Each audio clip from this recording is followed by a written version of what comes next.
அப்போ இன்னைக்கு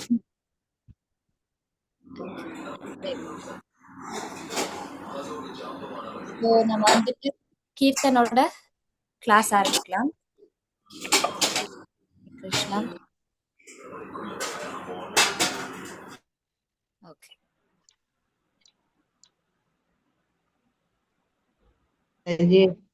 நீங்க நல்லா இருக்கீங்களா மாதாஜி? எல்லாரும் நல்லா இருக்கும் மாதாஜி.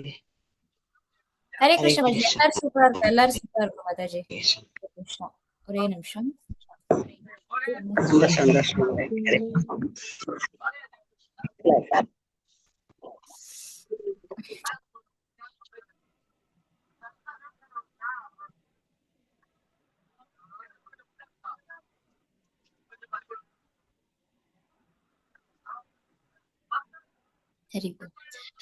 व्रजे प्रसिद्धं नवनीतचोरं व्रजे प्रसिद्धं नवनीतचोरं गोपाङ्गनानां चतुकुलचोरं गोपाङ्गनानां चतुकुलचोरम् अनेकजन्मार्जितपापचोरम् अनेकजन्मार्जितपापचोरं चौराग्रगण्यं पुरुषं नमामि चौराग्रगण्यं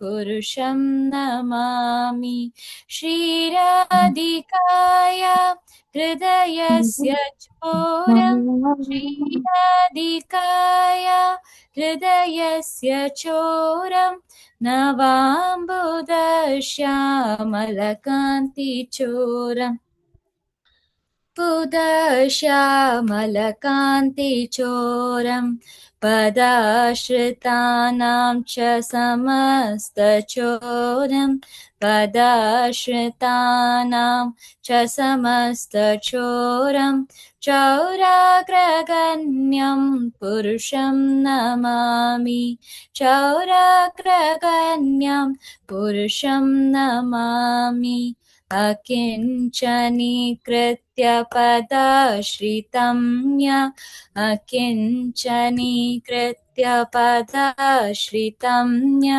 करोति भिक्षुं पतिगेहहीनं करोति भिक्षुं पतिगेहहीनं केनाप्यहु भीषणचौरयीदृक्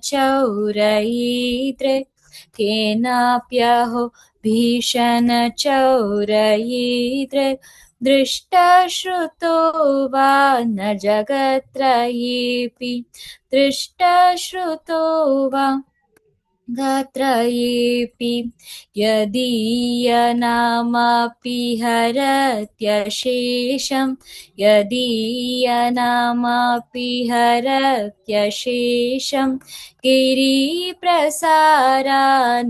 पापराशिं गिरिप्रसारान् अपि पापराशिन् आश्चर्यरूपो ननु चौरयीदृक् आश्चर्यरूपो ननु चौरयीदृक् दृष्टश्रुतो वा न मया कदापि दृष्टश्रुतो वा न मया कदापि धनं च मानं च ततेन्द्रियाणि धनं च मानं च ततेन्द्रियाणि प्राणांश्च हृत्वा मम सर्वमेव प्राणांश्च हृत्वा त्वमेव पलायसि कुत्र धृतोऽध्यचौरा पलायसि कुत्र धृतोऽध्यचौरा त्वं भक्तिदाम्नासि मया निरुद्धा त्वं भक्तिदाम्नासि मया निरुद्धा छिन्नसि घोरं यमपाशबन्धं छिन्नसि घोरं यमपाशबन्धं विनत्सि भीमं भवपाशबन्धं भिनत्सि भीमं भवपाशबन्धं छिनत्सि सर्वस्य समस्तबन्धं छिनत्सि सर्वस्य समस्तबन्धं नैवात्मनो भक्तकृतं तु बन्धं नैवात्मनो भक्तकृतं तु बन्धं मनमानसि तामसराशि घोरि मनमानसि तामसराशि घोरि काराग्रहे दुःखमये निबद्धं काराग्रहे दुःखमये निबद्धं लभस्व हि चौरहरे चिराय हि चौरहरे चिराय स्वचौर्यदोषो चितमेव दण्डं स्वचौर्यदोषो चितमेव दण्डम्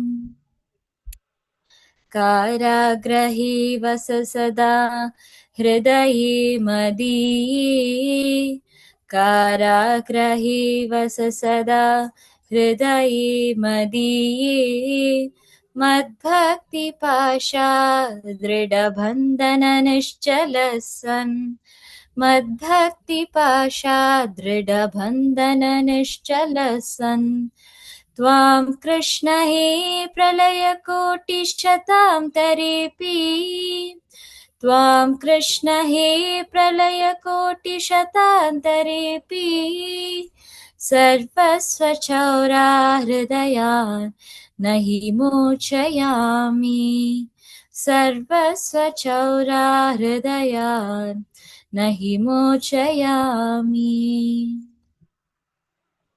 हरि बोल। हरे कृष्णा हरे कृष्णा हरे कृष्णा रंगनाथ माताजी। माताजी हरे कृष्णा माताजी रंगनाथ माताजी हरे कृष्णा माताजी।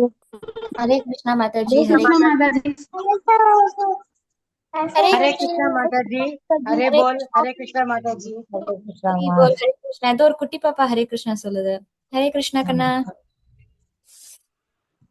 ஓகே, சோ நம்ம இன்னைக்கு பகவத்கீதா இன்னைக்கு பகவத்கீதா நம்ம 6வது அத்தியாயம் 9வது ஸ்லோகம் வந்து பார்க்க போறோம்.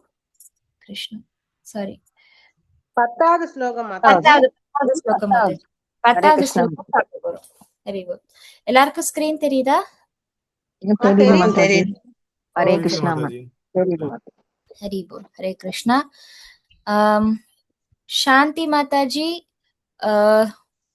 வேற யாரு?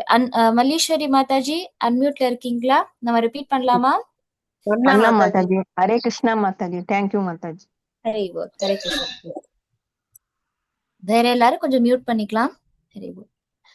பதம் 10. யோகி யுஞ்சித சததம் யோகி யுஞ்சித சததம் யோகி யுஞ்சித சததம் யோகி யுஞ்சித சததம் யோகி யுஞ்சித சததம் யோகி யுஞ்சித சததம் ஆத்மானம் ரஹசி ஸ்திதः ஆத்மானம் ரஹசி ஸ்திதः ஆத்மானம் ரஹசி ஸ்திதः ஆத்மானம் ரஹசி ஸ்திதः ஆத்மானம் ரஹசி ஸ்திதः ஆத்மானம் ரஹசி ஸ்திதः ஏகாகீயத சித்தாத்மா ஏகாகீயத சித்தாத்மா ஏகாகீயத சித்தாத்மா ஏகாகீயத சித்தாத்மா ஏகாகீயத சித்தாத்மா ஏகாகீயத சித்தாத்மா நிராஷீர் அபரிக்ரஹः நிராசீர் அபரிக்ரஹः நிராஷீர் அபரிக்ரஹः நிராசீர் அபரிக்ரஹः நிராஷீர் அபரிக்ரஹः निराशीर अपरिग्रहः योगी युञ्जीत सततम् योगी युञ्जीत सततम् आत्मानं रहसि स्थितः आत्मानं रहसि स्थितः एकाकीयत चित्तात्मा येहाकीयत चित्तात्मा निराशीरपरिग्रहः। निराशीर अपरिग्रहः। हरि बोल। हरे कृष्णा। Thank you, Mataji. हरे कृष्ण। हरे சாந்தி कृष्ण மாதாஜி வாசிக்கிறீங்களா? வாசிக்கிறேன் மாதாஜி. பதம் 10. யோகி யுஞ்சீத சததம் ஆத்மானம் ரகசி ஸ்திதக ஏகாகி யத சித்தாத்மா நிராசீரபரிக்ரஹ. தேங்க்யூ हरि மாதாஜி. बोल। हरे कृष्णा। थैंक यू माताजी। हरि बोल।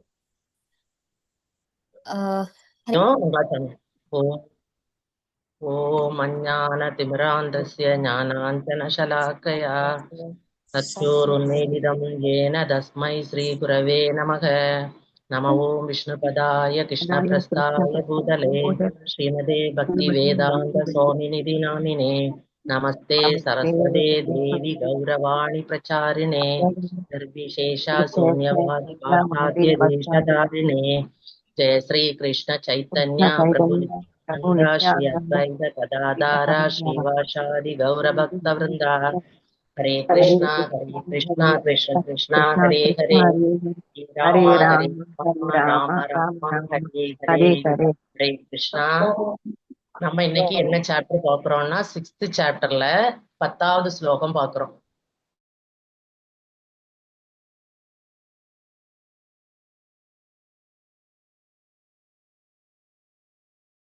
அறிகுறிகள் எல்லாம் எப்படி இருக்கும் அதை எல்லாமே நமக்கு எல்லாருமே சொல்லி தந்தாங்க.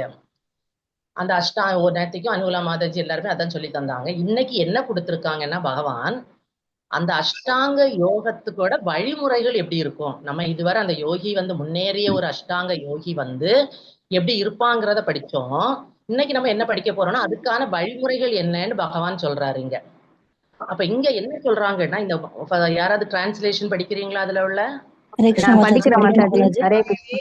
படிங்க யோகி ஆனவன் தனது உடல் மனம் மற்றும் ஆத்மாவினை பரமனின் தொடர்பில் எப்போதும் ஈடுபடுத்த வேண்டும். அவன் தனிமையான இடத்தில் தனியே வசித்து மனதையே கவனத்துடன் எப்போதும் கட்டுப்படுத்த வேண்டும். அவன் உணர்வும் உரிமை உணர்வுகளிலிருந்தும் ஆசைகளிலிருந்தும் விடுபட்டிருக்க வேண்டும். ஹரே கிருஷ்ணா. ஹரே கிருஷ்ணா. இங்க பகவான் வந்து என்ன சொல்றாருன்னா, ஒரு அஷ்டாங்க யோகிக்கு என்னெல்லாம் வழிமுறைகள், அந்த ஸ்டெப்ஸ் எப்படி எல்லாம் இருக்கு.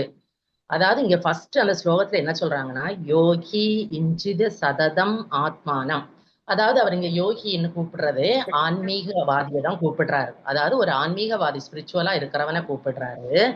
அதாவது இஞ்சித கிருஷ்ண உணர்வில வந்து கவனம் செலுத்தணும். எப்படி செலுத்தணும்? சததம் எப்போதும் செலுத்தணும். ஆத்மானம் அதாவது உடல் மனம் ஆன்மா, நம்மள்ட்ட இருக்கக்கூடிய உடல் மனம் எல்லாமே நம்ம படிச்சிருக்கோம். ஆத்மா எல்லாத்தையும் வச்சு எப்பவுமே ஒரு ஆன்மீகவாதி வந்து பகவானை என்ன செய்யணும்? தியானம் பண்ணிக்கிட்டே இருக்கணும் அப்படின்னு சொல்லியிருக்காரு பகவான்.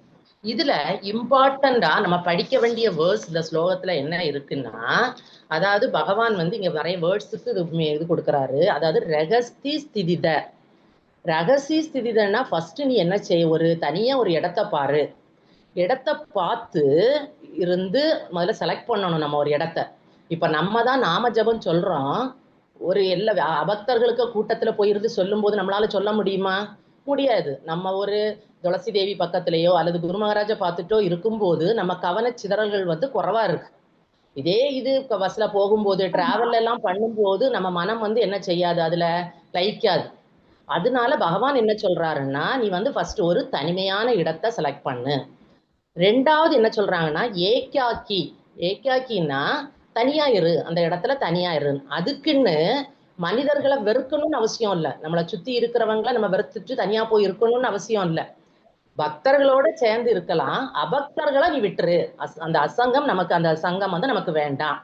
அப்ப வந்து அப்படி இருந்த பக்தர்களோட இருந்தாதான், இப்ப 4 பக்தர்கள் சேரும் போது நம்ம பேசுறது கேட்கறது எல்லாமே பகவானை பற்றி இருக்கும். நமக்கு புரியுது. இப்ப நம்ம யார்கிட்ட போய் ஒரு பக்தர்கிட்ட போய் பேசும்போது நம்ம அரசியலோ சினிமாயோ அல்ல மற்ற எதையுமே நம்ம பௌதீகமா பேசுறது கிடையாது. இப்போ எல்லாருமே இப்ப அப்படிதான் இருப்போம் இதுல வந்த பிறகு. அதனால அவர் என்ன சொல்றாருன்னா, தனியா இரு. அடுத்து அப்பதான் நம்மளால நம்மளோட மனசை பகவானுக்கிட்ட கொண்டு போக முடியும். நம்ம வந்து அடுத்தது ஆத்மான்னு ஒரு வேர்டு யூஸ் பண்றாங்க.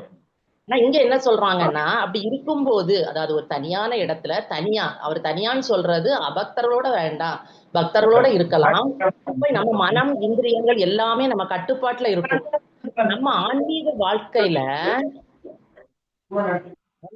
அந்த மன கட்டுப்பாடு தான் நமக்கு முக்கியம்.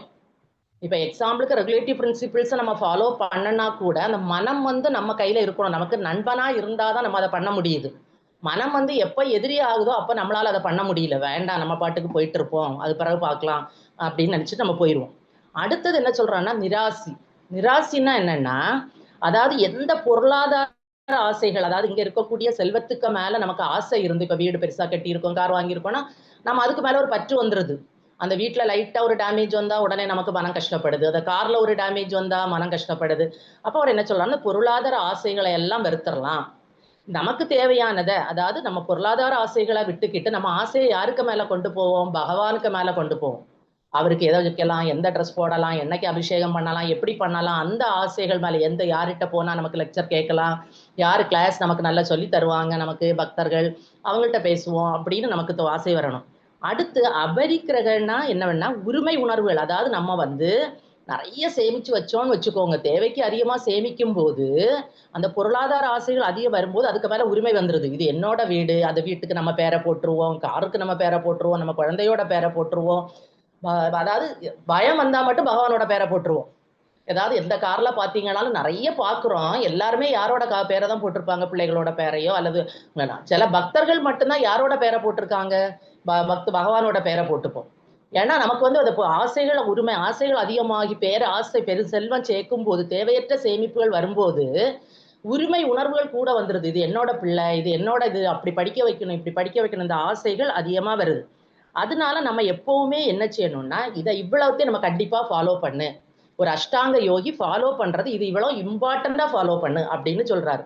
இதுக்கு நம்ம சில பிரபுபாத் என்ன எக்ஸ்பிளனேஷன் கொடுக்குறாங்கன்னா, இந்த கலியுகத்துல நம்ம ஒரு காட்டை தேடி போறது கஷ்டம். கண்டிப்பா நம்மளால முடியாது, காட்டுல போக முடியாது, அங்க போய் தனியா இருக்க முடியாது, இப்படிப்பட்ட இருக்கு. அது எல்லாமே நமக்கு சாத்தியம் கிடையாது. அதாவது அதெல்லாம் பழைய யுகத்துக்கு அதெல்லாமே பொருந்துச்சு.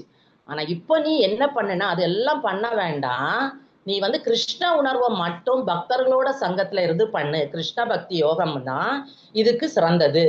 அதுக்கு நீ வேற என்ன பண்ண வேண்டாம். ஒண்ணுல பக்தன் கோவிலுக்கு போகலாம், ஈவினிங் ஆனா கோவிலுக்கு போகலாம், சாண்டிங் பண்ணலாம். அல்லது வீட்டுல கூட நம்மள்ட்ட பகவான் இருக்கிறாரு, பகவான்கிட்ட சாண்டிங் பண்ணலாம். துளசி மகாராணி இருக்காங்க, அவங்க கிட்ட இருந்து சாண்டிங் பண்ணலாம். குரு மகாராஜ் இருக்காங்க, அவங்ககிட்ட இருந்து சாண்டிங் பண்ணலாம். இப்படிப்பட்டதை பண்ணு. இல்லது பக்தர்கள் சங்கத்துல இருந்து நீ என்ன பண்ணு, நாமம் ஜெபி. உனக்கு எதுவுமே பண்ண முடியலையா, நீ காட்டுக்கு போகாத, தனியா இருக்க வேண்டாம், எல்லாத்தையும் திறந்துட்டு ஃபேமிலியை திறந்துட்டு போகணும்னு யாருமே சொல்லலை. நீ என்ன பண்ணு, ஈஸியா வந்து நாம ஜபத்தை நம்மளோட கூட்டத்தோட சங்கத்தோட இருந்து பண்ணு. அப்போ உன்னோட மனசை என்ன செய்ய முடியும், பகவான்ல நிலைநிறுத்த முடியும். கண்டிப்பா பகவான்ல நிலைநிறுத்த முடியும். அதுக்கு வந்து நம்ம எப்படி பிராக்டிஸ் பண்ணலாம், இந்த நாமத்தை டெய்லி ஒரு குறிப்பிட்ட நேரத்துல பண்ணணும். இப்ப இஷ்டத்துக்கு ஒரு நாள் 10 மணிக்கு பண்ணுவோம், ஒரு நாள். அதுக்குதான் இப்ப நம்ம ஹரிகீர்த்தன் பிரபு எல்லாம் சேர்ந்து மோகனா மாதாஜி அதுக்குன்னே நமக்கு பண்றாங்க. கரெக்டா அவங்க காலையில எல்லாருக்கும் ஒரு மிஸ்டு கால் கொடுக்குறாங்க. அந்த மிஸ்டு கால்ல நம்ம எழும்பி நம்ம சாண்டிங் பண்ணும்போது அந்த சாண்டிங் கரெக்டா அந்த டைமுக்கு முடியுது. என்னைக்கு நம்ம எழும்பலையோ அந்த சாண்டிங் நைட் ஆனாலும் நமக்கு முடியாது. அது நமக்கு ஒரு பாரமாகவே இருக்கு 16 தடவை பண்றது. நம்மளே யோசிச்சிருப்போம். அதாவது கரெக்டா மாதாஜி வந்து நமக்கு ஹெல்ப் பண்றாங்க. அப்ப நம்ம அவங்களோட சேர்ந்து என்னைக்கு அந்த குறிப்பிட்ட நேரத்துக்கு நம்ம அந்த சாண்டிங்கை பண்ணணும். அப்ப நம்மளோட மனசும் ஐயோ இன்னைக்கு பகவான் பண்ணணும் பண்ணணும் அப்படி தூங்க நம்மளை விடாது. அடுத்தது பாத்தீங்கன்னா மொபைலு, டிவி இதுலதான் நம்ம இது இருக்கு, ஆக்ரகம் எல்லாம் அதுலதான் இருக்கு. அதை விட்டுக்கிட்டு மொபைலை எடுத்தோமா, ஒரு லெக்சர் கேட்போம், நிறைய லெக்சர்ஸ் இருக்கு, அதுல ஏதாவது ஒன்ன கேட்போம். கேட்கும்போது நமக்கு அது என்ன வரும், பகவானோட லீலைகள், பகவானோட நாமம், பகவானோட கதைகள் நிறைய நமக்கு கிடைக்குது. இன்னும் ஒண்ணு அடுத்து என்ன செய்யறோம்னா, நமக்கு தேவைக்கு அதிகமா சம்பாதிக்கிறதுக்கு வேண்டி இந்த கழுதை உழைச்சது போல 24 ஹவர்ஸும் உழைக்கிறோம். முன்னால இருக்கிறவங்க ஒரு வீடை வச்சிருப்பாங்க, ஒரு இதை வச்சிருப்பாங்க, ஒரு சின்ன சைக்கிள் வச்சிருப்பாங்க, திருப்தியா இருந்தாங்க. நம்ம சைக்கிள் பைக் ஆகி பைக் சின்ன காராகி சின்ன கார் பெரிய காராகி அதுல இருந்து என்னெல்லாம் பண்ண முடியுமோ அவ்வளவு நம்ம பண்ணிட்டு இருக்கோம். அப்ப நம்ம உழைக்க நம்ம ஹெல்த்தும் டவுன் ஆகுது. நமக்கு பகவானை நினைக்கக்கூடிய நேரமே நமக்கு வரமாட்டேங்குது. அதனால அவங்க என்ன சொல்றாங்கன்னா, எப்பவுமே நீ என்ன செய் இந்த விஷயங்களை ஃபாலோ பண்ணுனேன்னா உனக்கு கண்டிப்பா என்ன பண்ண முடியும்? 24 மணி நேரமும் உன்னை ஆத்மா, உடல், மனம் எல்லாமே பகவானோட இதுல இருக்கும். அப்ப ஈஸியா நம்ம பகவான்கிட்ட போக முடியும். ஹரே கிருஷ்ணா. அடுத்தது நம்ம என்ன படிக்கிறோம்னா, கிருஷ்ணா அதாவது பாகவதத்துல உள்ளதை படிக்கிறோம். கிருஷ்ணாவோட லீலைகள் பிறந்தது எல்லாமே படிச்சாக்கா. கிருஷ்ணாவை பிறந்ததை படிச்சாச்சு. இதுவரை கிருஷ்ணா பிறந்தாச்சு. இன்னைக்கு நேத்தைக்கு அனுகூல மாதாஜி பூதனாவோட வதம் எடுத்தாங்க. அடுத்தது இன்னைக்கு நம்ம என்ன பண்ண போறோம்னா, திருநாவர்த்தன் முக்தி. திருநாவர்த்தன் ஒரு அசுரனோட முக்தியை பற்றி நம்ம படிக்க போறோம். அதாவது எப்படி இருந்தாலும் சரி, பகவானோட கையில இருந்து மரணம் ஏற்பட்டா அவங்களுக்கு கண்டிப்பா முக்தி தான். அவங்க எப்படி பகவானுக்கு அசுரனா இருந்தாலும் சரி, யாராவது பகவான் கண்டிப்பா முக்தி கொடுப்பாரு அவங்களுக்கு. இங்க நம்ம என்ன படிக்கிறோம்னா, திருநாவர்த்தனோட முக்தியை படிக்கிறோம். இப்ப நமக்கு நேத்தைக்கு வர உள்ள கிளாஸ்ல என்ன தெரியும்னா, பகவான் பிறந்தாச்சுன்னு படிச்சாச்சு. இப்ப என்ன செய்யறாருன்னா, பகவான் கொஞ்சம் வளர்ந்து அவர் குப்பரை படுக்கிறது அப்படிப்பட்ட ஆக்ஷன்ல குழந்தைகள் என்ன பண்ணுமோ அதை பண்றாரு. அப்ப அம்மா அப்பாவுக்கு ரொம்ப ஹாப்பி ஆயிரும். இங்க நந்த மகாராஜா யசோதெல்லாம் ரொம்ப ஹாப்பி. அவங்க உடனே என்ன ஏற்பாடு பண்றாங்கன்னா, ஃபர்ஸ்ட் பர்த்டே நம்ம கொண்டாடுவோம் குழந்தைக்கு. அப்ப ஃபர்ஸ்ட் பர்த்டே கொண்டாடும் போது அதை தான் இப்ப நம்ம எல்லாருமே என்ன கொண்டாடுறோம்னா, கிருஷ்ண ஜெயந்தி, ஜென்மாஷ்டமி அப்படின்னு வச்சிருக்கோம். உடனே என்ன செய்யறாங்க, அந்த குழந்தைக்கு ஃபர்ஸ்ட் பர்த்டேக்கு அவங்க எல்லாரையும் கூப்பிடுறாங்க. ஊரே கூப்பிடுறாங்க. நம்மளே பர்த்டே கொண்டாடும் போது அவ்வளவு பேரை கூப்பிடுவோம். அப்போ பகவானோட பர்த்டேக்கு நந்த மகாராஜாவும் யசோதாதி அம்மாவும் எல்லாரையும் கூப்பிடுறாங்க. நிறைய பிராமணர்களை கூப்பிடுறாங்க. ஏன்னா எங்க வேணும், வேத மந்திரங்கள் ஓதணும் பிள்ளைக்கு, அதுக்கு வேண்டி அவங்களெல்லாம் கூப்பிடுறாங்க. பிள்ளையோட நலனுக்கு வேண்டி அவங்க பாராயணம் பண்றதுக்கு எல்லாரையும் கூப்பிடுறாங்க. எல்லாருமே வந்தாச்சு. வந்த உடனே யசோதம்மா முதல்ல என்ன செய்யறாங்க, குழந்தைய குளிக்க வைக்கிறாங்க. அந்த முறைக்கு இங்க என்ன சொல்றாங்கன்னா, அபிஷேகம்னு பண்றாங்க. அதாவது யசோதம்மா குழந்தைய ஃபர்ஸ்ட் பர்த்டேக்கு குளிப்பாட்டுறத அங்க என்ன பண்றாங்க, அபிஷேகம்னு சொல்றாங்க. இப்ப என்ன நடக்குதுன்னா, இந்த வந்தவங்களுக்கு எல்லாமே நேத்தைக்கே மாதாஜி இந்த நாள் சொன்னாங்க, நிறைய தானங்கள் கொடுக்குறாங்க. பசுக்கள் அது இதுன்னு எல்லாருக்குமே தானங்கள் கொடுக்குறாங்க. அப்படியே ரொம்ப பரபரப்பா போயிட்டு இருக்கு. வந்தவங்களை உபசரிக்கிறது அப்படி போயிட்டு இருக்கும்போது யசோதா அம்மாக்கு என்ன மறந்துடுறாங்கன்னா, பிள்ளைக்கு பால் கொடுக்க மறந்துடுறாங்க. அதாவது குழந்தைய என்ன செய்யறாங்க, பால் கொடுக்கறதுக்கு மறந்து அவங்க என்ன செய்யறாங்கன்னா, அந்த பிள்ளை தூங்குறது மாதிரி இருந்த உடனே கொண்டு என்ன செய்யறாங்கன்னா, அதுல ஒரு வண்டி இருக்கு, பழைய வண்டி. அந்த வண்டிக்கு கிட்ட அடியில படுக்க வச்சிடுறாங்க குழந்தைய. சரிப்பா தூங்கட்டும், குழந்தை தூங்குறான்ல தூங்கட்டும் சொல்லிட்டு அவங்க இங்க உள்ள வேலையை பார்த்துக்கிட்டே இருக்கும்போது குழந்தை முழிக்குது. பசினால அழ தொடங்கும் போது அம்மாவுக்கு கேட்கல, அம்மா பிஸியா இருந்ததுனால. உடனே அவங்க என்ன குழந்தை என்ன செய்யுது, ரொம்ப அழுது காலால அந்த வண்டி எல்லாம் சவுட்டி உதைச்சு உடைக்குது. ஏன்னா ஆக்சுவலா அந்த குழந்தை பரமபுருஷ பகவான் யாருக்குமே அங்க தெரியல. அப்ப உடைச்சு அதுல இருந்த அடுக்கி வச்சிருந்த வண்டியில அடுக்கி வச்சிருந்த எல்லா திங்ஸ் எல்லாத்தையும் போட்டு குழந்தை உடைச்சாச்சு. அப்ப அடுத்து என்ன செய்யறாங்கன்னா, இந்த வர்றாங்க, சவுண்டு கேட்டு உதைக்க தொடங்கினோன்னா வர்றாங்க. வந்து பார்க்கும்போது அங்க வண்டி எல்லாமே உடைஞ்சு கிடக்குது, எல்லாம் செதறி கிடக்குது. அப்ப எல்லாருமே கேக்குறாங்க, என்ன நடந்துச்சு, யாராவது குழந்தைய ஏதாவது பண்ணிருப்பாங்களா? நம்ம அப்படிதானே யோசிப்போம். நம்ம குழந்தைகிட்ட ஒரு கம்பு இது கிடக்குதுன்னா குழந்தை அழும்போது நம்ம என்ன நினைப்போம், குழந்தைய யாராவது அடிச்சுட்டாங்களா இல்லையா அப்படின்னு நமக்கு ஒரு யோசனை வரும். அதே மாதிரி இங்கேயும் யசோதா அம்மாவுக்கு வருது. ஏன்னா யசோதா அம்மாவுக்கு கரெக்டா என்ன செய்யல, பரமபுருஷர் தான் நம்ம குழந்தைன்னு உள்ளது அவங்க உணரல. அப்போ அங்க என்ன தெரியுதுன்னா, நம்ம அந்த குழந்தைய என்ன ஆச்சு இது வண்டியெல்லாம் உடைஞ்சு கிடக்குதுன்னு கேட்கும்போது ஒவ்வொருத்தரும் ஒவ்வொரு ரீசன் சொல்லுவாங்க. கூடியிருக்க கூட்டங்கள் கண்டிப்பா ஒவ்வொரு ரீசன் சொல்லுவாங்க.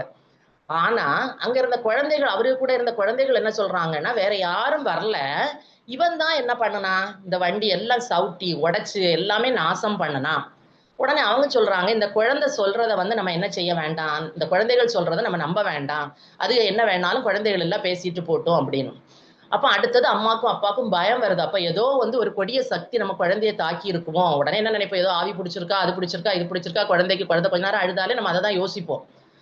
அப்படின்னு நினைச்சிட்டு அவங்க உடனே திரும்பவும் என்ன செய்யறாங்கன்னா, பிராமணர்கள்ட்ட சொல்றாங்க, நீங்க திரும்பவும் என்ன செய்யுங்க, பிள்ளைக்கு வேண்டி நிறைய யஜ்ஞம் இதெல்லாம் பாராயணம் எல்லாம் பண்ணுங்க அப்படின்னு சொல்றாங்க.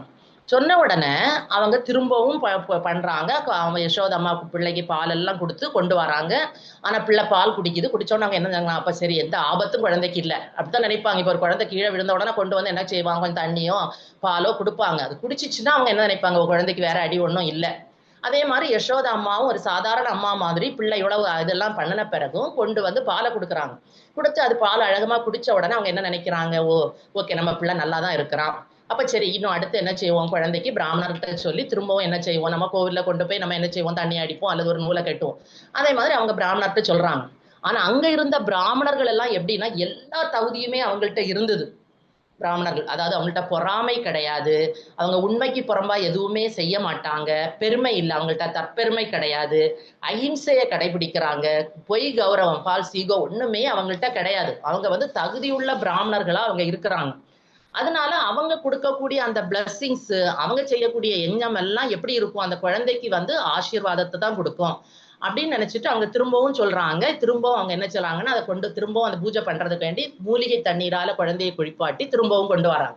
அப்ப ரெண்டாவதும் பிராமணர்கள் அதை பண்ணின உடனே, ஏன்னா அவங்க திரும்பவும் பண்றாங்க, பண்ணின உடனே அவரு நந்த மகாராஜா திரும்பவும் என்ன கொடுக்குறாரு, நிறைய திங்ஸ, பசுக்கள், தானியங்கள், செல்வங்கள், ஆபரணங்கள் எல்லாமே திரும்பவும் பிராமணர்களுக்கு கொடுக்குறாங்க. ஆனா இங்க என்ன நடக்குதுன்னா, இப்படி அவங்க எங்கங்களால அந்த குழந்தைக்கு எல்லாமே பண்றாங்க, அது நல்லா இருக்கணும் அப்படின்னு.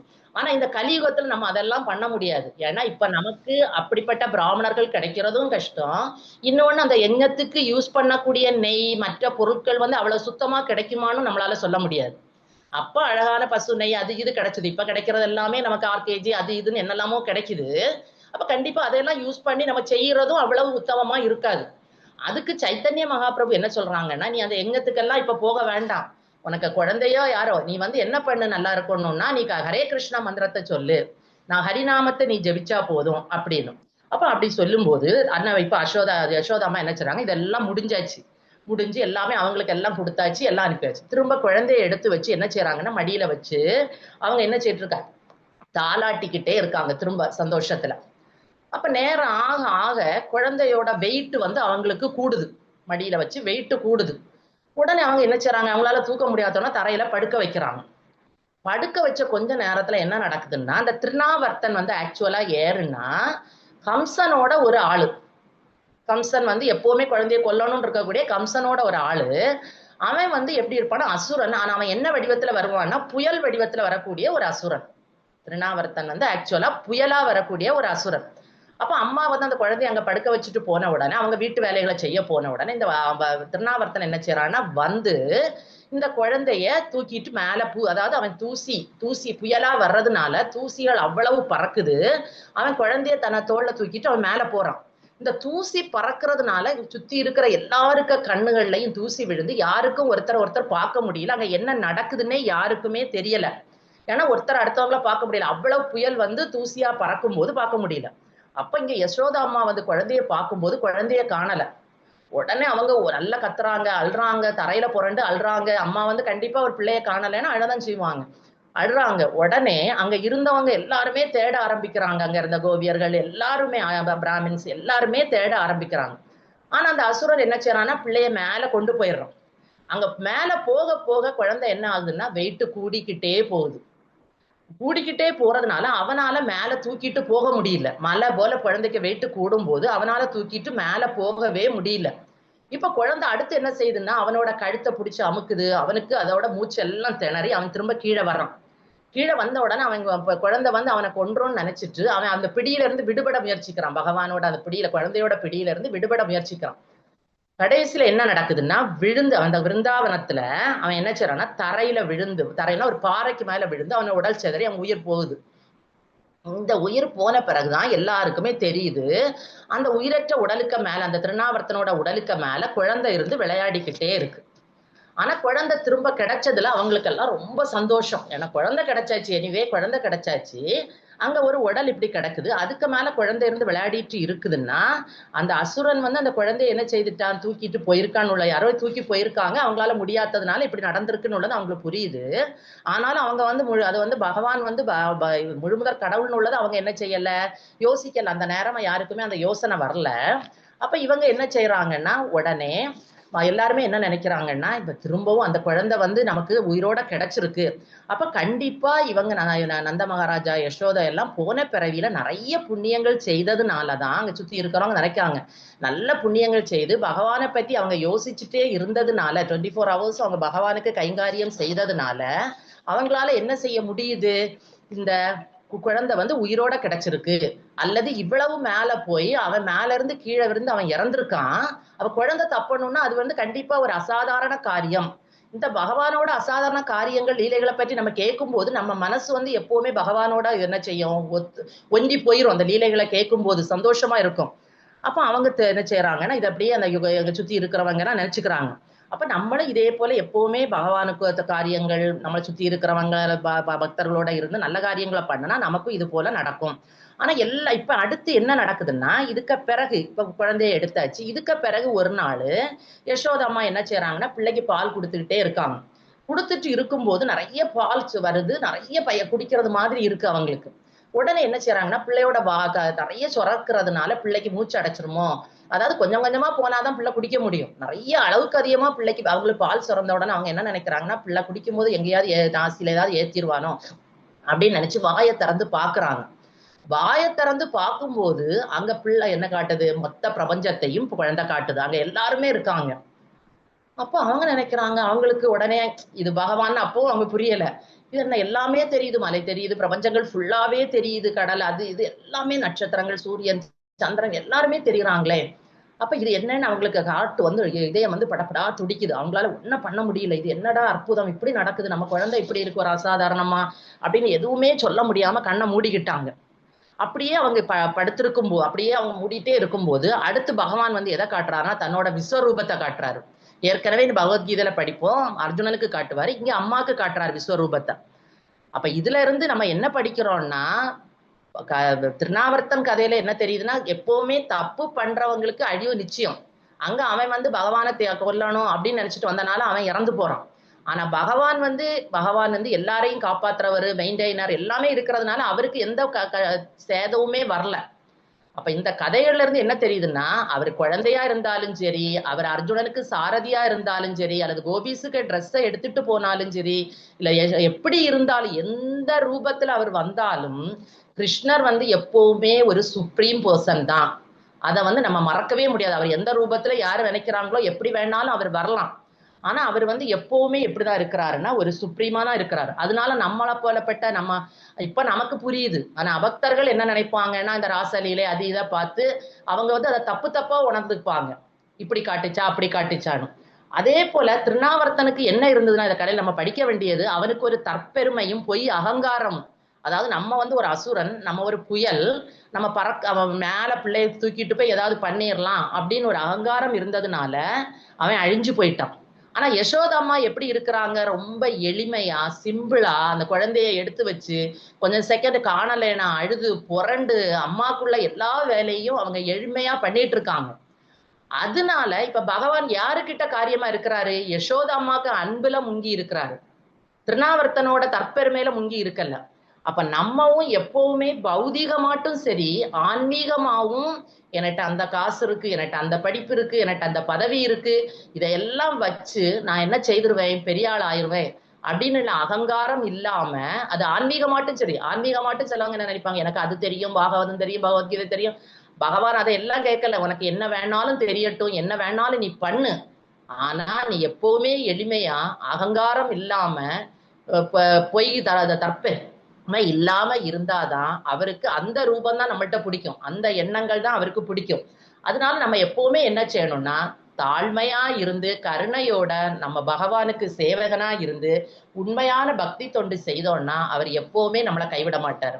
நம்ம நினைப்போம் நமக்கு அந்த பெரிய கஷ்டம் வருது, இப்படி வருது, பகவானே உனக்கிட்ட இருந்த ஆனா அதெல்லாம் ஒரு சின்ன நேரத்துக்கு தான் வரும். அதாவது நம்ம செய்த கர்மாக்களை அவர் கொஞ்சம் கொஞ்சமா நம்ம தீர்த்துட்டு நம்மள அவர்கிட்ட கூட்டிட்டு போறதுக்கு அவர் அந்த வேலையை செய்யறாரு. ஏதோ பெருசா வர்றதையெல்லாம் சின்னதா மாத்தி கண்டிப்பா நம்மளை அவர்கிட்ட கூட்டிட்டு போவாரு.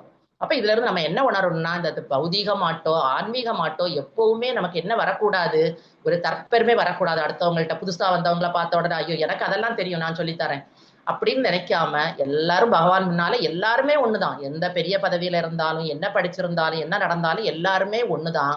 அதனால அதையெல்லாம் விட்டுட்டு பகவான்கிட்ட சரணடையணும். இதுதான் நம்மளோட குறிக்கோளா இருக்கணும். பகவானோட இப்படிப்பட்ட லீலைகளை கேட்க கேட்க கேட்க கேட்க தான் நம்ம என்ன செய்வோம், பரமனோட உணர்வுல எப்பவுமே ஒந்தி பகவான் தான் எல்லான்னு உள்ளதை நம்ம புரிஞ்சுப்போம். அவரை மிஞ்சி எதுவுமே நம்மளால பண்ண முடியாது. இங்க படித்த லீலைகள் எல்லாமே நம்மளால செய்ய முடியாத அசாதாரணமான காரியங்கள்னு உள்ளதை எல்லாருமே புரிஞ்சுக்கணும். ஹரே கிருஷ்ணா. ஹரே கிருஷ்ணா மாதாஜி. ஹரே கிருஷ்ணா. இந்த கதை நாங்க கேட்டிருக்கோம். ஆனா அதுல மண்ணு சாப்பிட்டாங்க, யசோதாம்மா வாய் காமிக்க சொன்னாங்க. அப்ப வாய் திறந்து காமிக்கும் போது பிரபஞ்சம் தெரிஞ்சுது அப்படின்னு கதை சொல்லியிருக்காங்க மாதாஜி. நீங்க இப்ப பால் குடிக்கும் போது சொன்னீங்க. இது நான் இப்ப புதுசா கேக்குறேன் Mataji. Okay okay okay Mataji. Hare Krishna. அந்த லீலையும் இருக்கு மாதாஜி, அந்த லீலையும் இனிமேல் வரப்போகுது. ஓ சரி சரி. அந்த லீலையும் வரப்போகுது. இதுல வாயத்தை அவங்க விராட் ரூபத்தை ஜாஸ்தியா இது பண்றாங்க. அந்த லீலையில பிரம்மாண்டத்தை காட்டுவாரு. எப்படின்னா அந்த பிரம்மாண்டத்துக்குள்ள எல்லாத்துக்குள்ளயும் போயிட்டா கடைசியில அதுக்குள்ளயும் யசோதமா இருப்பாங்க, கிருஷ்ணா இருப்பாங்க. அந்த காட்சிக்குள்ள யசோதமா கிருஷ்ணரோட வாயை திறந்து கேட்க சொல்லுவாங்க. திருப்பி அதுக்குள்ள திருப்பி பிரம்மாண்டம் தெரியும். அப்படியே போய்கிட்டே இருக்கும். அதை பார்த்து அந்த அம்மா மயங்கே போயிடுவாங்க. சோ அது இன்னொரு லீலை தனியா இருக்கு. இன்னைக்கு நீங்க விருந்தாவன் போனீங்கன்னா அந்த இடத்த பாக்கலாம். பிரம்மாண்ட காட்டுன்னு பேரு அது. அந்த இடத்தோட பேரு பிரம்மாண்ட காட்டு. அங்க போனீங்கன்னா நம்ம எல்லாருக்குமே பிரசாதம் மண்ணு தான் தருவாங்க. ஏன்னா அந்த இடத்துல தானே கண்ணன் மண்ணு தின்னா. சோ அதனால நம்மளுக்கும் மண்ணு தான் கொடுப்பாங்க சாப்பிடுறதுக்கு. சோ கண்டிப்பா நம்ம வாழ்நாள்ல ஒரு வாட்டியாவது அங்க போயிட்டு வந்துடலாம். சரி சரி. அந்த லீலை வரப்போகுது மாதாஜி, இனிமேல் தான் வருது. சரிங்க சரிங்க. இங்கேயும் அவர் விராட் ரூபத்தை காட்டுறாரு, அவரோட விஸ்வரூபத்தை காட்டுறாரு. அந்த இடத்துல பிரம்மாண்டத்தோட வெவ்வேறு உலகங்கள் அது இது எல்லாத்தையுமே அதுல ரொம்ப காட்டும். சரி, thank you bro. Thank you Srikala Mataji. Sorry, உங்க பர்மிஷன் இல்லாம நான் பேசுறேன். இல்ல பிரபு. ஹரே கிருஷ்ணா. நீங்க தான் எங்களுக்கு இந்த வாய்ப்பை கொடுத்துருக்கீங்க பிரபு. நீங்க சூப்பர் டைமிங் மாதாஜி, உங்ககிட்ட இருந்து கத்துக்கணும். ஹரே கிருஷ்ணா. பக்தர்கள் சந்தோஷமா இருப்பாங்க. ஸ்ரீகாலா மாதாஜி நல்ல புள்ள, வந்தா டைமுக்கு கிளாஸ் எடுத்து முடிக்கிறாரு. ஹரே கிருஷ்ணா பிரபு. சரி சரி சரி. இன்னைக்கு தொடர்ந்து சாப்பிட போறவங்க சாப்பிட போங்க, எல்லாம் பண்ணுங்க. நம்மளோட ரெகுலர் ப்ரோக்ராம் இந்த சாண்டிங் அதெல்லாம் முடிச்சுட்டு இன்னைக்கு வெள்ளிக்கிழமைன்றதுனால பாகவதம் இருக்கு. ரொம்ப நல்ல பகுதி. அனுகுலா ராதிகா தேவதாசி இருக்கிறாங்க இன்னைக்கு. அட்டன் பண்ண முடிஞ்சவங்க அட்டன் பண்ணுங்க. கத்தாரோட டைம் 8:15 பக்கத்துல அந்த கிளாஸ் ஆரம்பிக்கும். இல்ல 8:30 ஆரம்பிக்கும் கிட்டத்தட்ட. ஓகே, 8:30, 9:30, 10:30, 11 மணிக்கு கிளாஸ் ஆரம்பிக்கும். ஸோ நீங்க தான் பிரேக் எடுத்துட்டு யாருக்காவது வர முடியும் அப்படின்னு சொன்னா அந்த இதுக்கு வாங்க. கர்ப்பத்துல குழந்தை எப்படி வளருது அப்படின்றத பகவான் சொல்றாரு. அதை இன்னைக்கு எக்ஸ்பிளைன் பண்ணுவாங்க. ஹரியோம் தத்சம். தேங்க்யூ. ஹரே கிருஷ்ணா. சர்மிதா மாதாஜி வாஞ்சகல்ப சொல்லுவோமா? ஹரே கிருஷ்ணா மாதாஜி. ரீகேப் பண்ணுவோம் மாதாஜி. இன்னைக்கு கோகிலா வேல்முருகன் மாதாஜி ரீகேப் பண்ணுவாங்க. ஹரே கிருஷ்ண மாதாஜி. ஹரே கிருஷ்ண ஹரே பிரபு. கிருஷ்ணா. இன்னைக்கு மாதாஜி கிளாஸ்ல அஷ்டாங்க யோகத்தோட வழிமுறையை பத்தி சொன்னாங்க. அஷ்டாங்க யோகத்தோட வழிமுறைகள் உடல், மனம், ஆத்மா எல்லாமே எப்பவும் சுத்தமான ஒரு தியானம் சூழல்ல கரெக்டா இருக்கணும் அப்படின்னு ஃபர்ஸ்ட் நம்ம ஒரு நல்ல சுத்தமான ஒரு தனிமையான ஒரு இடத்தை தேடணும். அடுத்தது நம்மளோட பக்தர்கள் சங்க அப்படின்னு பக்தர்களோட மட்டும்தான் நம்மளோட தொடர்பு இருக்கணும். அடுத்து மனக்கட்டுப்பாடு அப்படின்னு இருக்கணும். அடுத்து பொருள் ஆசைகள் இருக்காம கிருஷ்ண பக்தியில நம்மளோட மனசை செலுத்தினா இவ்வளவும் பண்ணினா அஷ்டாங்க யோக வழிமுறை அப்படின்னு சொல்லியிருக்காங்க. அதே இது பிரபுபாதர் என்ன சொல்லியிருக்காங்க அப்படின்னா, இதெல்லாம் இந்த கலியுகத்துல செய்யறது ரொம்ப கஷ்டம். அதனால கிருஷ்ண உணர்வுல இருக்கிறவங்க பக்தர்களோட இருந்து நாம ஜபம் பண்றது, துளசி தேவி முன்னாடி நாம ஜபம் பண்றது, இந்த மாதிரி நம்மளோட செயல்களை நாம ஜபம் பண்றதையும் ஒரு குறிப்பிட்ட நேரத்துல செஞ்சோம் அப்படின்னா அதற்குரிய அஷ்டாங்க யோகத்துக்குரிய பலனை இந்த நாம ஜபத்துல நம்ம கிருஷ்ண உணர்வுல நமக்கு பெற முடியும் அப்படின்னு இன்னைக்கு பகவத்கீதை ஸ்லோகம் 10ல இருந்து சொல்லியிருக்காங்க. அடுத்தது பாகவதம் கிளாஸ்ல இன்னைக்கு கிருஷ்ணரோட அந்த அவர் ஒரு வயசு அந்த பிறந்த நாளை எவ்வளவு சிறப்பா நந்த மகாராஜாவும் யசோதாமாவும் கொண்டாடுறாங்க அப்படிங்கறத சொல்லியிருந்தாங்க. அவங்கள ஒரு சின்ன ஒரு தூக்கத்துல அவர் வந்து அசதியா தூங்கும் போது பொருட்களை உடைச்சு அதனால சேதம் வந்தத அது வந்து யசோதா அம்மா வந்து பார்த்து பிள்ளைக்கு ஏதோ ஒரு உடம்பு முடியல அப்படின்னு சொல்லிட்டு அத நம்ம பிராமணர்கள்கிட்ட அவங்க கிட்ட சொல்லி அவங்க வந்து அந்த யாக முறைகள் எல்லாத்தையும் கரெக்டா ஃபாலோ பண்ணி அவங்கள வந்து தூய்மைப்படுத்தின அபிஷேகம் பண்ற விஷயங்கள் எல்லாம் பண்ணினாங்க. இதெல்லாம் வந்து இன்னைக்கு அதை பத்தி தெரிஞ்சுக்கிட்டோம். அடுத்தது திருநந்தேஸ்வரன் அப்படிங்கிற ஒரு அசுரன் வந்து கம்சனோட ஒரு ஆளா இருந்து அவன் வந்து கிருஷ்ணர் குழந்தையா இருக்கும்போது அவரை வந்து கொல்றதுக்கு புயல் ரூபத்துல வந்து அவரை தூக்கிட்டு போறான். தூக்கிட்டு போய் மேலே போக போக அவரோட வெயிட் தாங்காம அவனால தூக்க முடியாம கீழே விழுந்துடுறான்.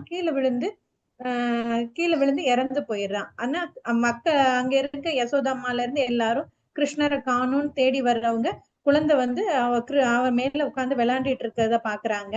அதுக்கப்புறம் அவரை தூக்கிட்டு வந்து அவங்க அந்த பிராமணர்கள் மூலமா எல்லா இதையும் பண்ணி புனிதம் பண்ணி அவரை வந்து எடுக்கிறாங்க அப்படின்றத சந்தோஷமா. அப்புறம் அவர் வந்து புண்ணியம் பண்ணதுனால யசோதாமாவும் நந்த மகாராஜாவும் புண்ணியம் பண்ணதுனால குழந்தை வந்து அவ்வளவு உயரத்துல ஒருத்தன் தூக்கிட்டு போயும் உயிரோட இருக்காங்க அப்படின்னு சொல்லி எல்லாருமே வந்து சந்தோஷப்பட்டு அதை கொண்டாடுறாங்க அப்படின்றத தெரிஞ்சுக்கிட்டோம். இதுல இருந்து அதுக்கப்புறம் யசோதம்மா வந்து ஒரு நாள் அவருக்கு பால் புகட்டும் போது அவருக்கு நிறைய பால் குடிச்சுக்கிட்டே இருக்கு, நிறைய சுரந்துட்டே இருக்கு. அப்ப பிள்ளைக்கு மூச்சு அடைச்சிடக்கூடாது அப்படின்னு சொல்லி அவரோட வாயை திறந்து பார்க்கும்போது அதுல வந்து அவர் அந்த வாயில உலகத்தை எல்லாத்தையுமே காமிக்கிறாரு அப்படின்றத. அப்பவும் அவங்க வந்து அது வந்து கிருஷ்ணர் தான் நமக்கு குழந்தையா பிறந்திருக்காரு அப்படிங்கறது அவங்க வந்து கடவுள் அப்படிங்கறத புரிதல் இல்லாம குழந்தையா அவரை பாவிச்சு அத வந்து அவங்களுக்கு அந்த காட்சியை வந்து அவரு கொடுத்தாரு அப்படின்றது தெரிஞ்சுக்கிட்டோம். இதுல இருந்து ஒரு விஷயம் என்ன அப்படின்னா அகங்காரம் இருக்கக்கூடாது. அகங்காரம் இருந்தா அந்த அசுரன் மாதிரி நம்மளும் அகங்காரத்தினால அழிஞ்சிருவோம். இது கிருஷ்ண பக்தியில அவர்கிட்ட அன்பு கொடுக்கும் போது நமக்கு யசோதாமாக்கு அவர் எப்படி கனிவா அந்த உலகத்தை காமிச்சாரோ அதே மாதிரி நமக்கும் எல்லா நன்மைகளும் தருவாரு அப்படிங்கறத இந்த இதுல பாகவதத்துல இருந்து தெரிஞ்சுக்கிட்டோம். இதுதான் இன்னைக்குள்ள important points. Hare Krishna Mataji. Hare Krishna. Hare Krishna Mataji. Thank you Mataji. Kokila Mataji. அந்த அசுரனோட பேரு வந்து திரினவத்ரா. திருநவத்ரா. ஓ சரி, ஓகே ஓகே. ஹரே கிருஷ்ண மாதாஜி. ஸ்ரீகலா மாதாஜி வாஞ்சகல்ப பண்ணிக்கோங்க. ஹரே கிருஷ்ண மாதாஜி. ஹரே கிருஷ்ண.